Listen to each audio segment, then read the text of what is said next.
Good day to everyone joining us, called and welcome.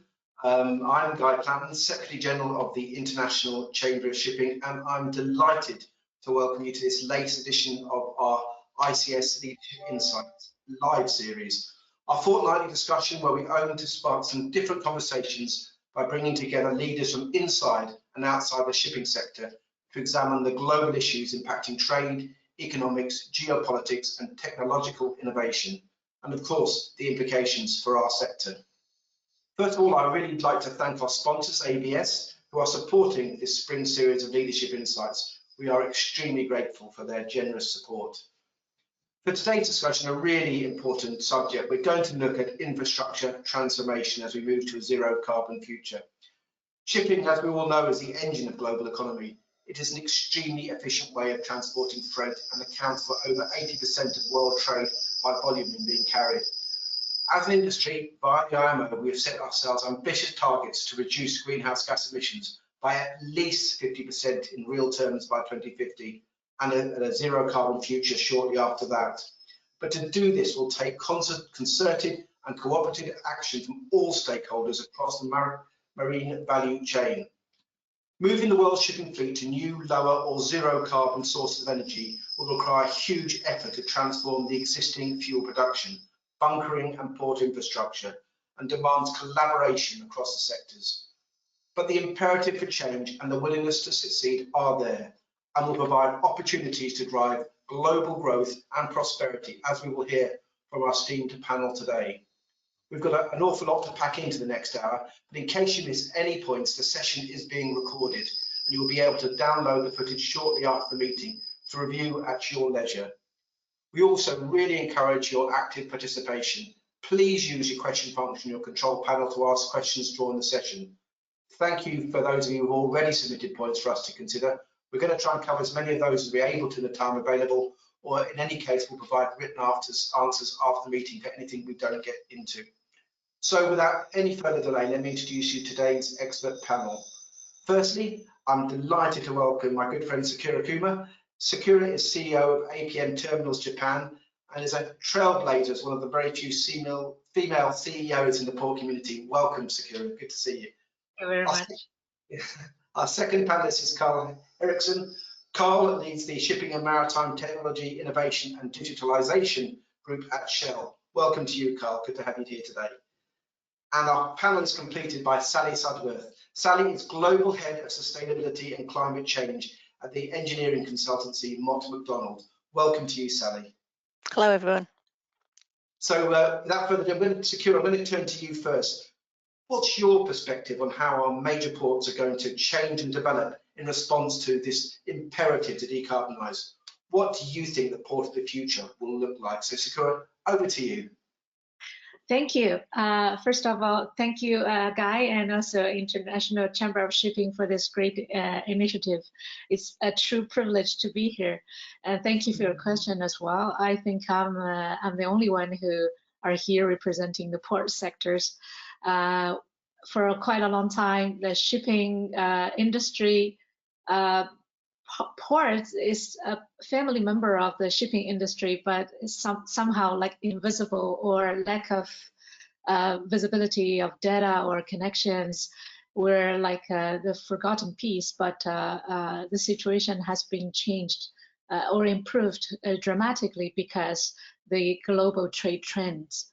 Before, I mean, when we're talking about shipping, it's shipping solo. As we all know that 90% of the global trade is carried by the sea. And it is quite natural to see, but shipping itself doesn't make the trade happen. A port is the most closed, is the closest part of the shipping annex. And even port is not the only part. Right now, we're really looking at the supply chain. So when we talk about the future of port or the future of shipping, I think it's fair to put it into a bigger context, which is the supply chain.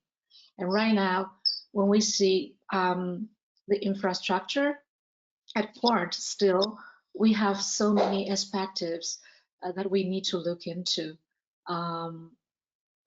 So in that sense, shipping lines, port authorities, government, BCOs, freight forwarders, a lot of stakeholders are all involved in this supply chain more and more, and they are the stakeholder to affect the common future, and we are just a piece of the bigger future.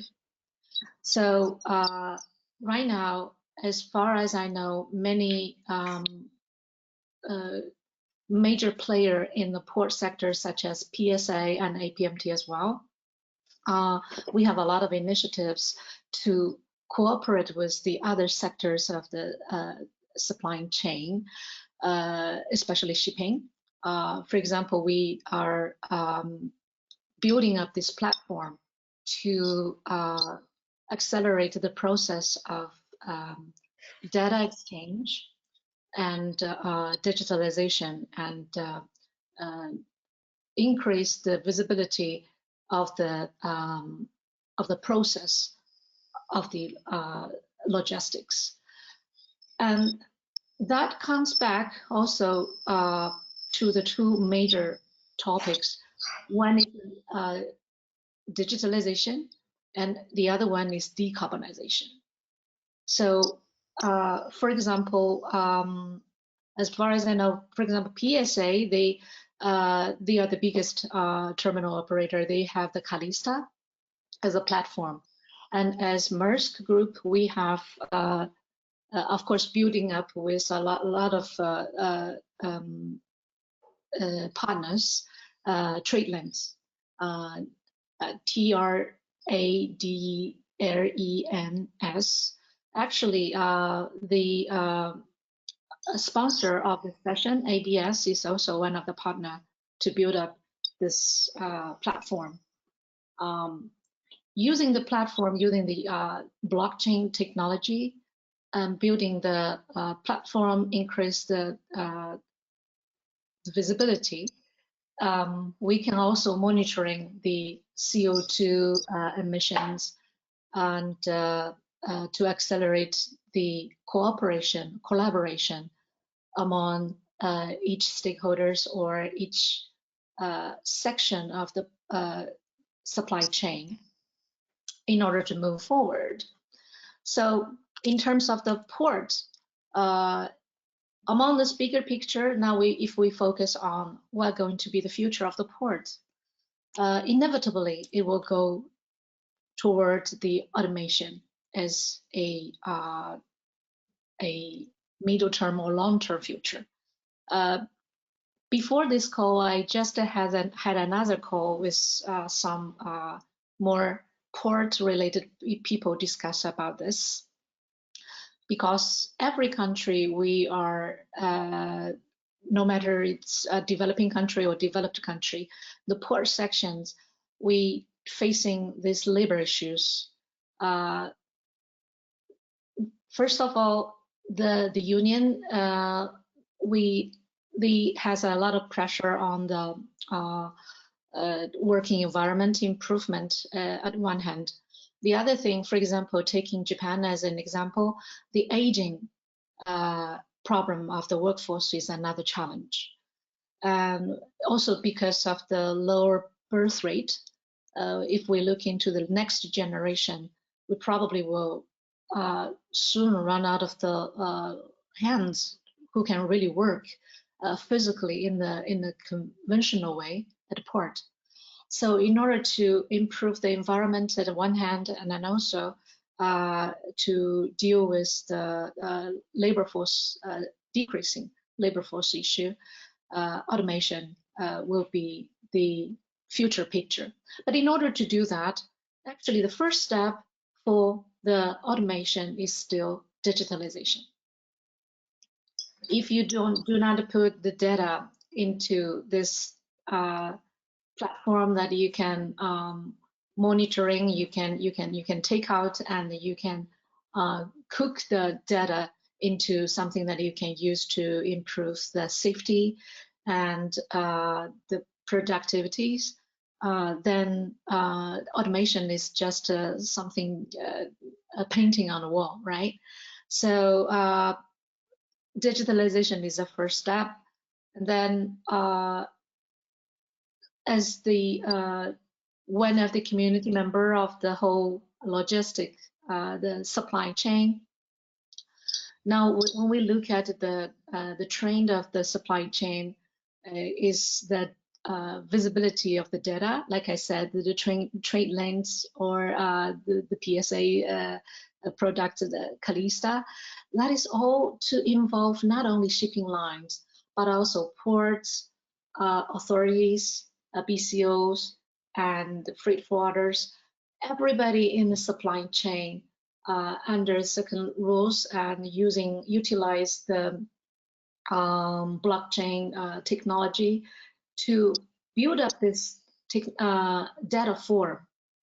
And then with that platform, we can also create some other applications so that to make the shipping business and the port activities, even to extend even for the whole supply chain, to be a B2B e-commerce style.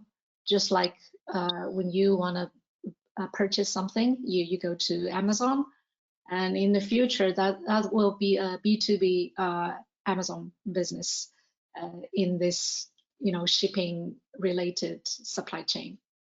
And in order to do that, port is also one of the key member in that chain. So we have to be part of that as well. This technology right now is still developing. We see some products come into play.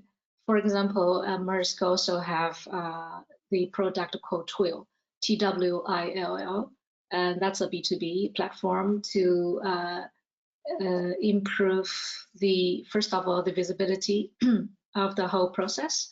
And then the fundamental goal is to eliminate the manual paperwork and increase the whole productivities. So port is inevitably need to be part of that circle in the future as part of that. However, port is regarded as a left behind part of the chain, because as we speak, even in Yokohama port, a lot of paperwork is going on. If you want to have your pick up your container in our port, a lot of paperwork still there. We're improving, we're getting rid of it, but it's still a long way to go. So that's the future that we can see about the port. And on top of that, when we now think the supply chain is one picture, and we are just one piece of the picture, and actually there's a different angle about the port, which is the port city nexus. Why people are saying so is because the globalization increase a lot of amount of the trade, and there's a study said almost 68% of the population will live in the city, maybe in the 2 decades or so. That means the port city function will be expanded. More populations will also live in a city which has a port, and the port will be more active in terms of the global trades, the volume wise. And in that sense, that's another angle of the future of the port, how to deal the relationship to the harmonization between the city part, the function, and the port part, the logistics functions. That's a grand picture of the future. I shall stop here. I guess there's a lot of detail we can dive into, but I would like to return the floor back to you guys so that the two distinguished panelists will have time to share their opinions. Thank you very much indeed, Sakura. That's a really great overview, and I think it's, you know, it's joining up our whole industry, the whole supply chain, and that's the key, not only for the, you know, you talk about automation and digitalisation, but also the decarbonisation. We have to look at it right across the supply chain from the moment the goods leave the factory to the consumer as well. So really interesting, and thank you very much indeed for that. So Carl, I'd like to turn to you now as a fuel provider. What do you see as the key issues in fuel transformation for shipping?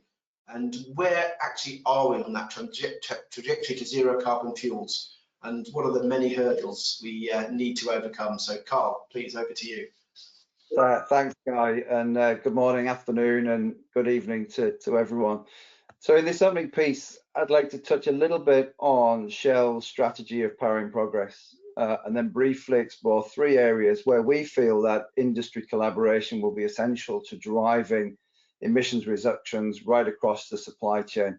Those three areas will be future fuels, technology, and then very briefly on policy at the end. So turning to Shell's current strategy, we are committed to becoming a net zero emissions energy business in step with the needs of society. And in order to deliver that strategy, we set some very ambitious targets to do this by 2050. And we set out to achieve that together with our partners, suppliers, and customers. Becoming a net zero energy business is a huge task. The business plans that we've got today are simply not going to get us there. You know, so our plans will need to evolve over time as society and our customers also change. So what does Shell's net zero emissions target mean for us in the shipping sector? It means that driven by that purpose, we want to play an active role in realizing a lower carbon, more efficient future for the shipping sector and therefore the overall supply chain. This transition is simply not going to happen overnight. It's complex, it's a big beast. But Shell sees three areas where if we work together as an industry, we can drive real change. Those three areas, as I said earlier, future fuels, technology, and policy. But just exploring future fuels first, you know, we know that if shipping really is going to make progress on decarbonisation, then we need to understand fundamentally what's getting in the way of us doing that right now. So a piece of work we did last year was on Shell's Shipping Decarbonisation All Hands on Deck report, which is available online, where we interviewed 80 senior leaders in the industry, and we asked them that very question. You know, what is the barrier that's getting in the way of us kind of getting after this right now? And how do we essentially break that deadlock on decarbonisation? And almost 80% of participants saw alignment on that future fuel as being the major barrier to decarbonisation and therefore getting going on the journey. Now, it's worth saying that Shell as a fuel provider, as you rightly point out, Guy, and as a charterer and a ship manager, not surprisingly, we've grappled with this very same issue. For different parts of the industry, there may well be a different fuel solution. So we're wide open to the fact that a polyfuel world may be the inevitable outcome. However, for international deep sea shipping, our own modelling work that we've done in-house shows that on a well-to-wake basis, the quickest and lowest emissions pathway to net zero carbon is in hydrogen being the dominant fuel of the future for shipping, enabled by fuel cell technology, with LNG playing a vital role throughout the transition. But with any of these future fuels, there's 3 points again that are worth considering. The first one is around the very important issue of safety. The safety risks with all those future fuels, whether that be ammonia or hydrogen, are much more challenging than the risks that we have with hydrocarbon fuels of today. So as an industry, we must focus on exploring and overcoming these safety challenges and building those into the decisions that we make for the future in terms of what fuels we select.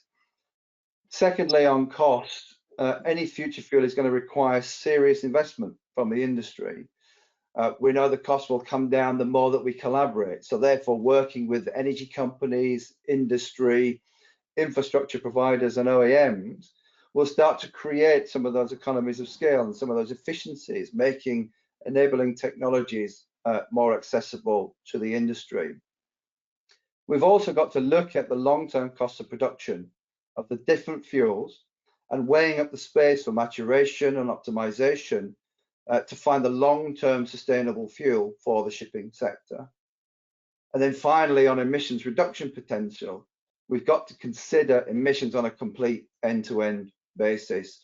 So we have to avoid at all costs moving emissions from one part of the supply chain to another. So this is an entire system that must decarbonize, not just the ships. Now, in terms of complexity, there's an immense amount of work that needs to be done on analysis and testing for future fuels to kind of be brought to market at scale. This is going to take many, many years to complete before we start to see a future fuel available at ports around the world, and for ships to be positioned to burn those fuels safely and in a cost-effective way. That's why in the decades to come, we just can't sit back. We've got to work on reducing emissions now, today. And that's why in Shell, we believe that LNG plays such an important role. And I can't stress this next point enough. You know, LNG is the lowest emissions fuel available at scale in the shipping sector today. It simply has no near rivals in this regard.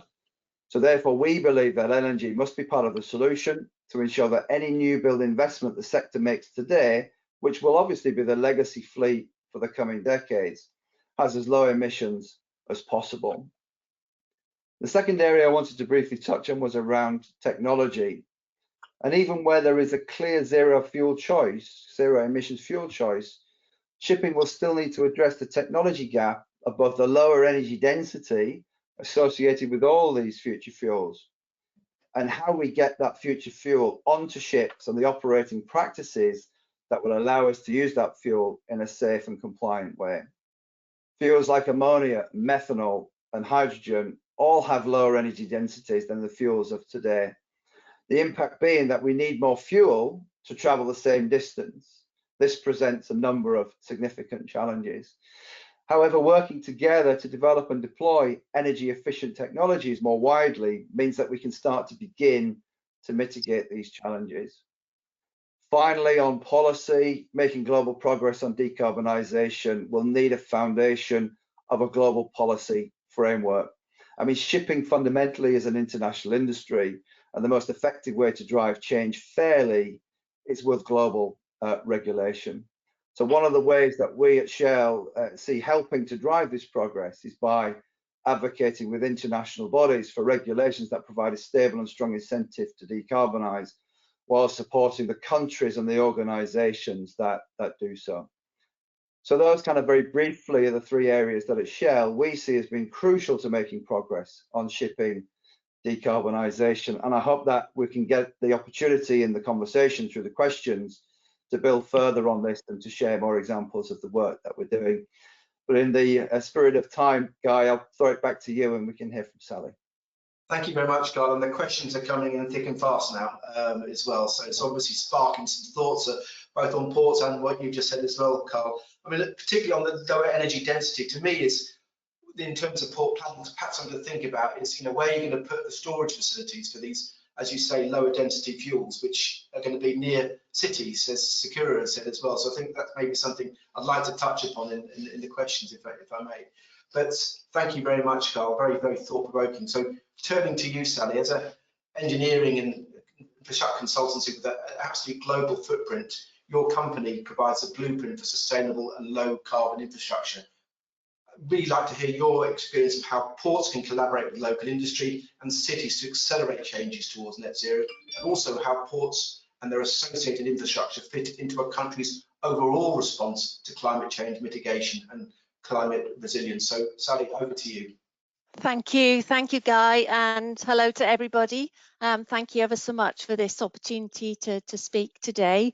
Yeah, I've got a few strands that I'd like to introduce in terms of responding to your question. One is around how everybody's interest really does lie in shipping and the scope 3 emissions where they've signed up to net zero. That sort of, I had a really sort of dawning moment last week when I sort of realised the role that shipping has to play in that. The approach to infrastructure and what we need to do. I'm a chartered engineer, chartered environmentalist, and for the last sort of 5 to 6 years had quite a role in asset management. So I think there's some really key lessons to take from that world. Then the role of master planning, how we can collaborate, how the natural environment has a place to play in producing that climate resilient place. This whole area is just so fascinating. So this dawning moment that I had last week was in listening to a World Economic Forum discussion on shipping and how they were making the case quite firmly that all organisations who've signed up to net zero targets have an interest then in these scope 3 emissions. We have a global marketplace, we're interested in products, they come from all over the world, and how they get to the country where they're going to be used is so important in terms. So all organisations who signed up to net zero have an interest in shipping, I think what as an aside, I think it's just fantastic that shipping is a truly global operation. You're a globally operating sector, and I think you're unique almost in that, because all of the other sectors, they're all very place-based.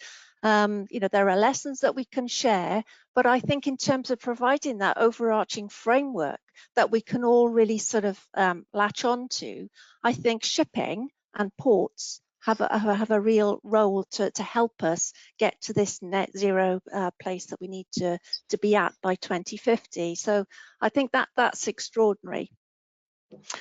Maybe not to you, but to me. It is to us. In terms of infrastructure, I think we've already acknowledged, you know, that sort of to be able to apply an integrated approach to bringing together all of those sectors that are providing those services to society is key. The master planning, using digital platforms to be able to bring all of that information and thinking together is just so central. But I'd like to really play the natural environment, bringing in natural systems into that thinking is also key in terms of having nature-based solutions, looking at environmental net gain, habitat increase, blue carbon in particular, working with seagrasses, with salt marsh, with natural processes that can help create that more climate resilient, or mangroves as well, of course, in outside of the UK and other parts of the world, being able to provide that stable place that then can be built upon in terms of providing that that economic and commercial growth that's needed. So my plea would be to take that whole life approach to building that infrastructure, to think not only in terms of the design, but taking into account sort of net zero products and materials and specifications in the design process, but in terms of overseeing construction, to have a similar approach then, but to have a very joined up approach, that whole life asset management cycle, to be looking at the operator and user experience. And I guess that's where people come into the equation more strongly, and trying to influence human behavior. That I think is, you know, one of the big challenges that we have to face.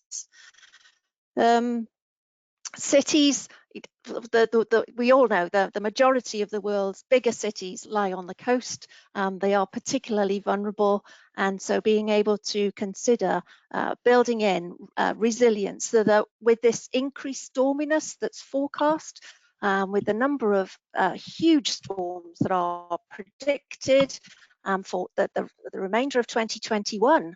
This sort of increased storminess effect is with us today. So being able to build infrastructure to withstand that, but also to recover quickly.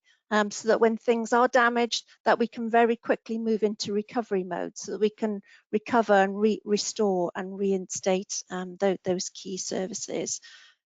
And just finally, in terms of alignment of those net zero goals, COP26 is providing us with a great platform. It's raising the profile through initiatives like Race to Zero, Race to Resilience. And the more organisations who sign up to that, it's still going to be hugely challenging, hugely difficult. But at least if we're all aligned and we're all going in the same direction, we've got a greater chance of success. Thank you. Thanks, Guy. Thank you very much indeed, Sally. Fascinating. Actually, so many questions are coming in, but there's one straight for you. A great point about the natural environment, but won't sea level change squeeze our ability to actually build the right environment and infrastructure? I don't know if you want to take that one. Yeah, so flexibility is key, and giving space for nature. I mean, this is nothing new. As an engineer who's worked on flood defences and coastal engineering schemes for a number of decades, we were always taught, but your first principle is to work with the forces of nature, not against. And so giving nature the room to be able to develop those natural processes, so considering sediment transport, looking at managed realignment, allowing salt marsh, mangrove forests to be able to be planted and to thrive, and giving those space, I think, is part of that solution. It's going to be tricky getting people and master planners, investors to be able to take that into account. And we have processes now in terms of natural capital accounting to be able to identify the benefits associated with that. I think that's got to be part of the picture. Thanks, Sally. And perhaps one for you, Carl. So it came in, which is the respondent totally agrees that LNG is step one. But will oil majors actually see a return on investment if it is only used for maybe 10 years as we then transition to the zero carbon fuels? So I think my response to that would be to look at the pathway for LNG, you know, and think about you know, biomethane and bio LNG, sorry, and then into synthetic LNG from there on in. You know, I think that's the way we have to look at it, guys. Not LNG and then what else? It's LNG and then what is the pathway that prolongs the use of LNG for the longer term, whilst we work on the fuels of the future. I mean, I think we need to bear in mind that you know, it's going to be decades, years and years before we see you know, the future fuels coming at scale, available globally. And that being the case, doing nothing, you know, is not a smart choice. So making that investment in LNG today, and then looking at the bio options through into synthetic, you know, potentially prolong that capital investment. Thank you, Carl, and perhaps one for you, Sakura. Ever larger ships are good for shipping efficiency, but generate issues for ports, including congestion and environmental challenges. And this respondent would like to hear more about how ports and port cities can work together with shipping to address these shared problems. Thank you. Right. As I previously mentioned, this is really a big picture, and port is just one of the pieces. So in order to deal with the challenges such as congestion at the port, now I'm from the port, the terminal operator point of view, but prior to my current capacity, I was working for Yokohama Port for 3 years and 9 months. Basically, that was public perspective. So I would like to touch upon two perspectives, first of all, to deal with the congestion. From the public perspective, because the Port Authority basically in charge of the development, planning, executions. So when we were doing the expansion planning, we took this within the consideration, how to eliminate or mitigate this problem of congestions.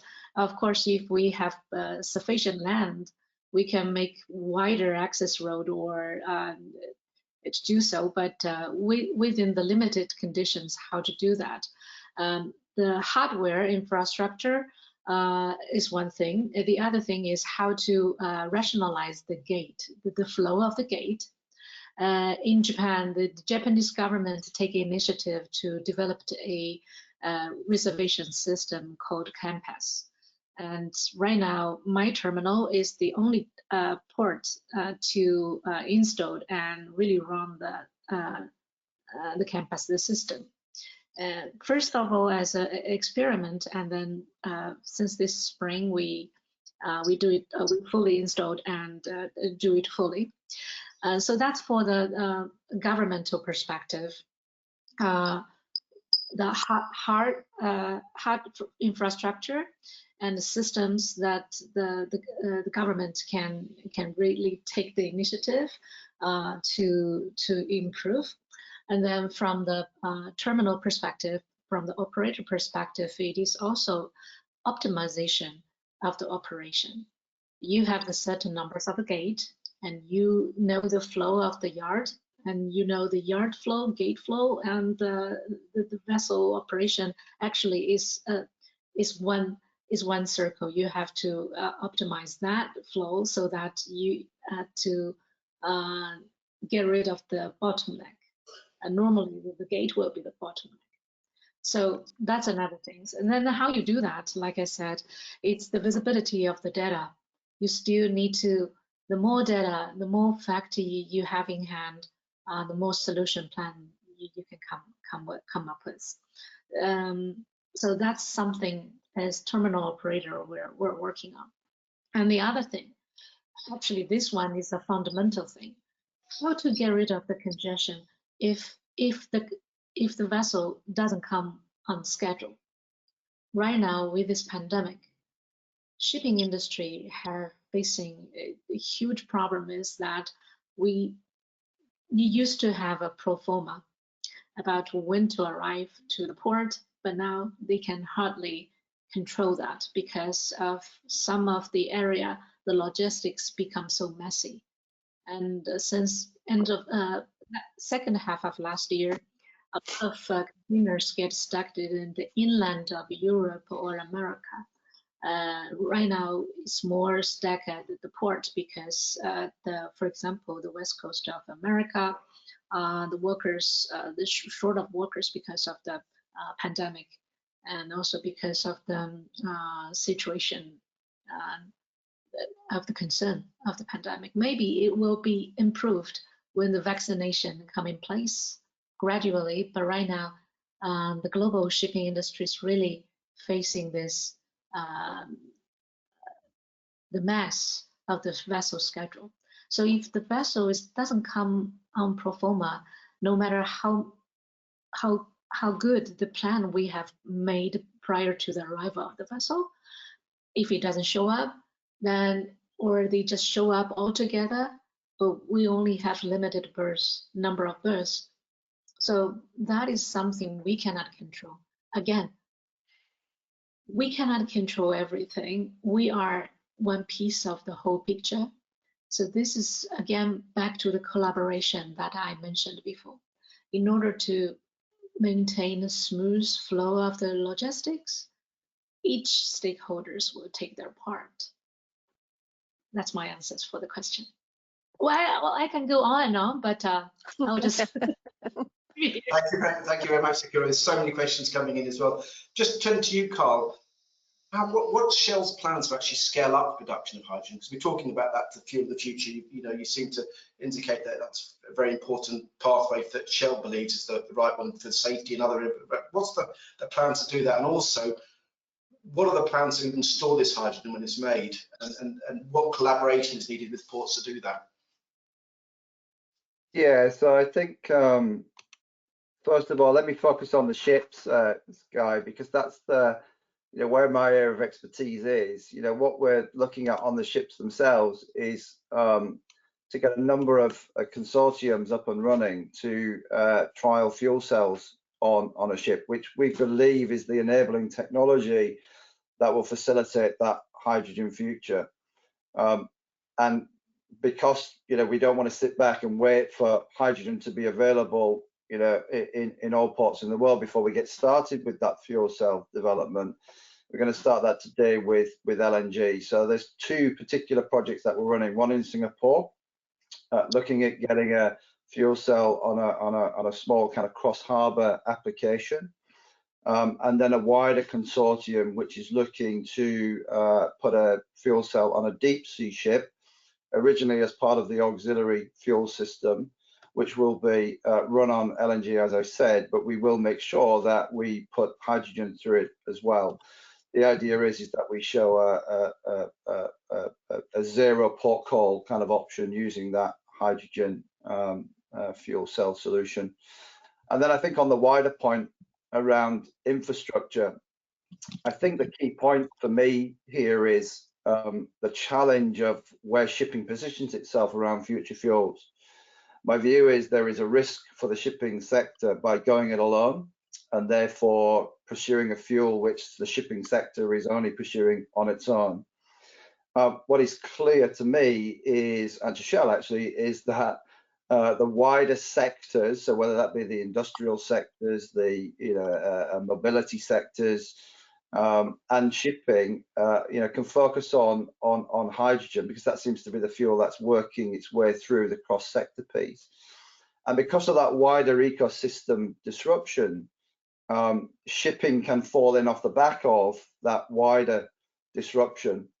And when you think about some of the mega trends that have happened previously around the fuel choices for the shipping industry, whether that be the transition to coal, whether it be the transition to oil, they were commodities that were being used in industry and in manufacturing that we were carrying as cargoes, and de facto they then become the fuel of choice for shipping.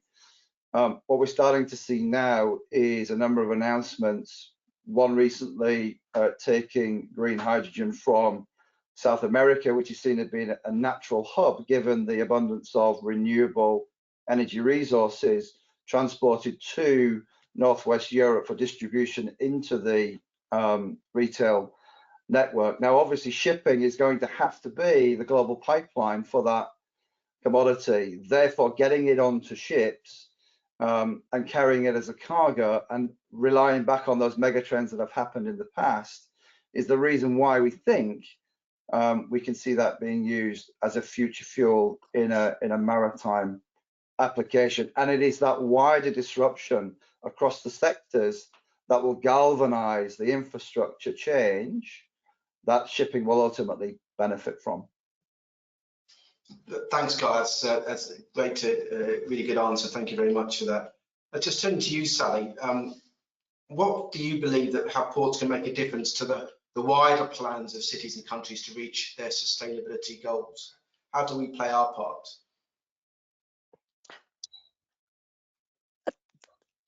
I think it's that just linking back to what I stated earlier, it's having that whole life approach to the infrastructure that we create, having the join up with other sectors. So we're looking not just at the ports, but at transport hubs, for example, looking at some of the other sustainable development goals in terms of accessibility and inclusivity, making sure that we provide those comprehensive solutions where we can, and setting out the benefits for doing that is really important.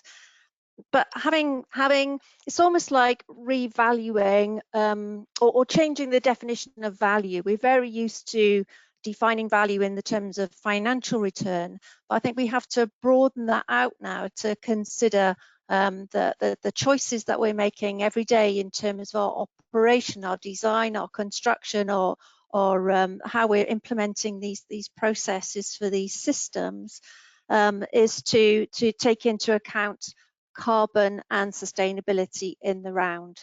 And that's going to change our investment decisions. So Carl, you referenced the policies and the regulatory framework that's needed. We do need governments to be able to provide that framework so we can have that equitable approach.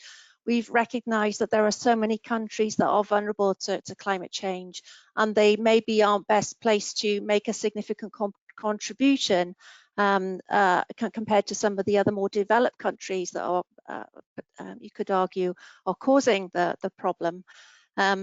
So that regulatory framework is going to provide that parity and that equity so that everybody gets a chance to contribute what they can, and that we all get to ultimately benefit to provide those net zero places. So it's thinking more broadly about other aspects that we need to build in to these developments.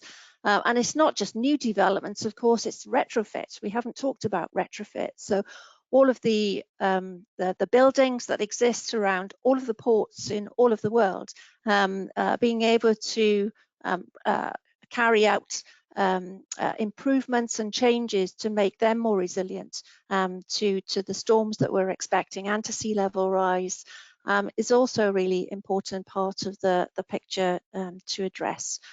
And again, so nature-based solutions, investing in blue carbon really is part of the picture, and we're going to end up with a more pleasant place to live in terms of it being greener and healthier, more beautiful with that increased habitat. Thank you, Sally. That's really fascinating. And I thought that sort of touched on another question which was asked before the panel, actually before the event, but I think it's a part of this wider discussion. What do the panel think are the wider opportunities associated with infrastructure transformation? Because it's so easy to focus on the disruption side of it. So I'm going to go to each of you in turn. What do you see the opportunities are in terms of the infrastructure transformation which are underway? So perhaps start with you, Sakura. This is a big question. It's very comprehensive. I only see opportunities because we're going to develop. We're going to leave the new era and with the new methods. At the beginning, at the opening, when I was talking about the technology revolution in the logistic, the supply chain, that will definitely shape the new state of the future. We're not there yet. The shipping and the logistics, the whole industry is not there yet, but we can certainly picture the future that less paperwork or even zero paperwork, and the database that we have can offer us like booking your shipping and manage every step process, including the customs and taking care of the finance as well, and from the booking to the delivery, all covered by just without the paperwork, just like you purchase something from the Amazon and things just coming in, and partner with so many different sectors in the supply chain, building up a common future. I think that's the opportunity that we see for the future, and which is something very wonderful, because you will have more visibility about, for example, if you are a cargo owner, you can trace and track your cargo where it is. If it's a reefer container, you can even monitoring the temperature of the box whenever it's on the vessel or in the yard or on the way. How amazing is that? Right now you don't know. Zero. But in the future, when we do this revolution, the infrastructure revolution, I see a lot of opportunities, and even working environment will becoming more pleasant. Get rid of the fax machines, a lot of papers. That also saved the earth. it's also good for the climate change, right? And when we can really do the e-commerce from B2B in our industry, then the working environment can be better. We can also encourage more and more female to our industry. Thank you, Sakura. That's a seamless transition. We all see it now, don't we? With Amazon, we can track our package from the moment we order it to the moment it's delivered. So you can see where we will be seeing goods move in real time. But Carl, what do you see the major opportunities to the revolution that's going to engulf us over the next decade? Yeah, I think we kind of draw on the answer I gave to the last question, and that is, you know, we love to fix complexity with complexity, and actually with the wider disruption that is happening within the energy system, I think there's an opportunity for us just to kind of sit back and look at some of those trends that actually could benefit shipping if we decide to align with the dynamics of those other sectors. You know, so as I said, rather than going it kind of alone and plowing our own furrow, let's see what happens within the other sectors and how the energy system starts to move.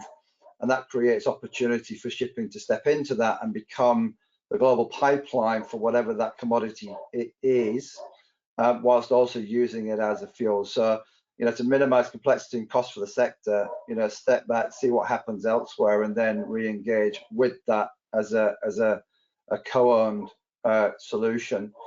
So I think that would be where I think the opportunities are. And then, of course, as I said earlier, you know, none of this is going to happen quickly. And I think a huge mistake is to sit back and do nothing and wait for all of this to play out. So right now we can move forward with a combination of LNG, which is available, it's abundant, it's safe. There is a global bunkering infrastructure that's there today and will be developed further. And if you tie that into energy efficient technologies as well, you really start to see, you know, a reduction in emissions on ships, which is a good precursor then to the disruption delivering the future fuels that will be applicable to shipping. Thank you, Carl. And now turning to you, Sally. I mean, you obviously mentioned the green and beautiful future, but what other opportunities have we got as society with this transformation? I think the bigger opportunities, and I'm with Sakura on this, and Carl too, actually, in terms of it being such a huge topic. How do you distill that down to one or two things? But in terms of the green economy, jobs, it's going to be job creation. But in the we want that green economic growth, and that relies on that alteration in terms of how we define value. So looking more broadly at the benefits that we get from the investment that we're making. That there's huge opportunities for attracting that green finance, but there are a number of organisations that have floated green bonds onto the market, and they've been inundated with interest and buyers. So there's an appetite for that sort of investment. I think there's also an opportunity to trial and pilot different approaches in and around our ports that other cities and other developments can benefit from, in terms of floating communities, floating cities. We've got some examples that are already in place in the world. Some have been pretty well established in Amsterdam, where you've got those utilities connections that just ride up and down with the water level. You know, it really isn't. So it's just protecting it from the big storms is the more of a factor rather than sea level rise. So it's looking at how can we pilot those sorts of techniques so that we can capture those lessons and then share them more widely. And also identifying, just lastly, identifying where we can help people leap in terms of adopting of new technology. So I've done some work in some quite remote rural communities in Africa, in Uganda. I've worked with cooperatives of women who've adopted small scale infrastructure that's really making a difference in terms of the quality of their lives. They live, most of them, in traditional mud huts with thatched roofs, and yet some of them have solar panels on their thatched roofs, and they have smartphones, and they pay for their goods using their smartphones. They don't have sanitation, they don't have hot and cold running water in their huts, but they have solar panels and they have smartphones because that technology is accessible, and they've adopted it because it adds value to their homes. Yes, if you ask them, would they want access to water as well, and sanitation, of course, that's important, and food security is important as well. But it's fascinating as a case study as to how a community has adopted that technology because it's been made accessible. So what are the how can we apply that? What are the opportunities to help people leapfrog? But because I think we do need that step change if we're going to deliver net zero. So I think there's a lot to do within R&D and capturing those case studies. Thank you, Sally. Which I've noticed the time is sort of fast, quickly running out, and so many more questions have come in. However, perhaps we'll just draw breath now and perhaps go to each of you in turn to maybe sum up with 3 points that you would like the audience to take home with them and what we've heard today. So perhaps start with you, Carl, on that. Yeah, sure. Thanks, Guy. Yeah, the 3 points I would make. Firstly, safety, always safety as it relates to future fuels. And just being really careful that we're getting into the detail and really understanding some of the risks associated with these future fuels, and then we build those into the kind of regulations and the designs that will make sure that ultimately our seafarers on our ships can be kept safe. So that's of paramount importance. I think then there's a piece around collaboration. You know, I've talked about the immense amount of analysis and testing work that's required. And this is going to take many, many years to complete. So the need for us all to collaborate across the supply chain, absolutely critical. And then the third point I would make is around commitment. You know, I've said, I think this is 3 or 4 times now, we simply cannot just sit back. We must work to reduce emissions now. And as I've also advocated, LNG will play an important role in that. It is the lowest emission fuel available at scale in the shipping sector today. And I think we simply just need to get after this opportunity. That's the 3 points that I would make. Thank you very much, Carl. Over to you, Sakura.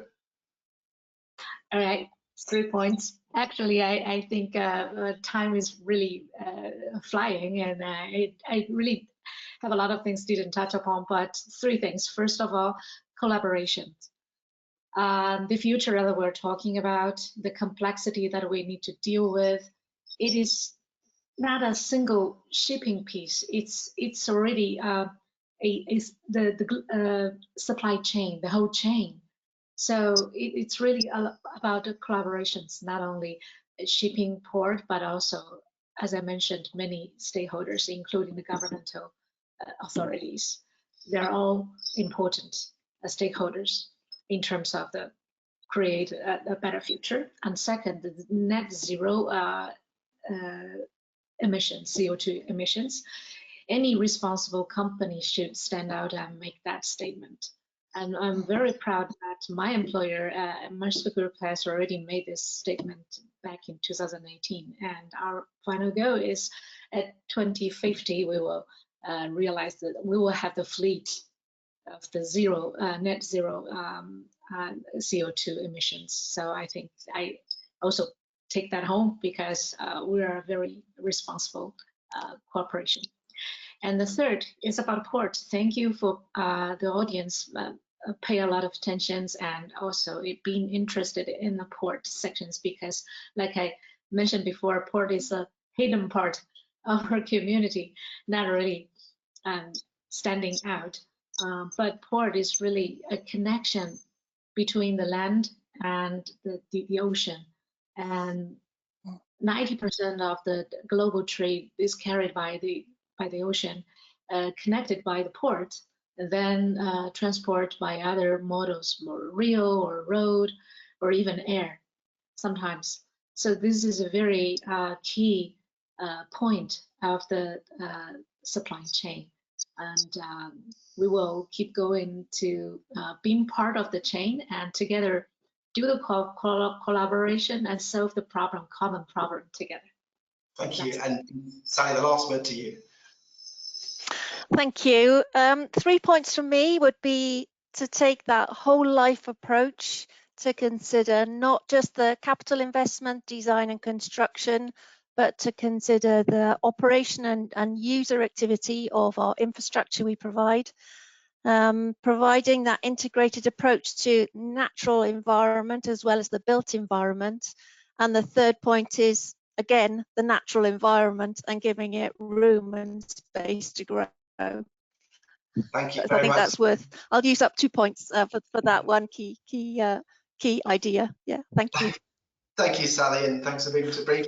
We've got 30 seconds or so to go, but I'd like to thank you all so much for being with us today. I really do appreciate your time. And also, I'd like to thank our sponsor once again, ABS, for their generous support to make this happen. Our next meeting is on the 16th of June, which is also part of our pathway to COP26, and it's going to cover financing the shipping's fourth propulsion revolution. Further details are available on the registration links and also on the ICS website. I'd also like to bring your attention to the newly established Seafarers International Relief Fund, which now stands at over $700,000. The pandemic is far from over, and seafarers and their families continue to be devastated by its far-reaching impact. It's been established to create a central source of support to respond to the crisis and provide support to seafarers in need.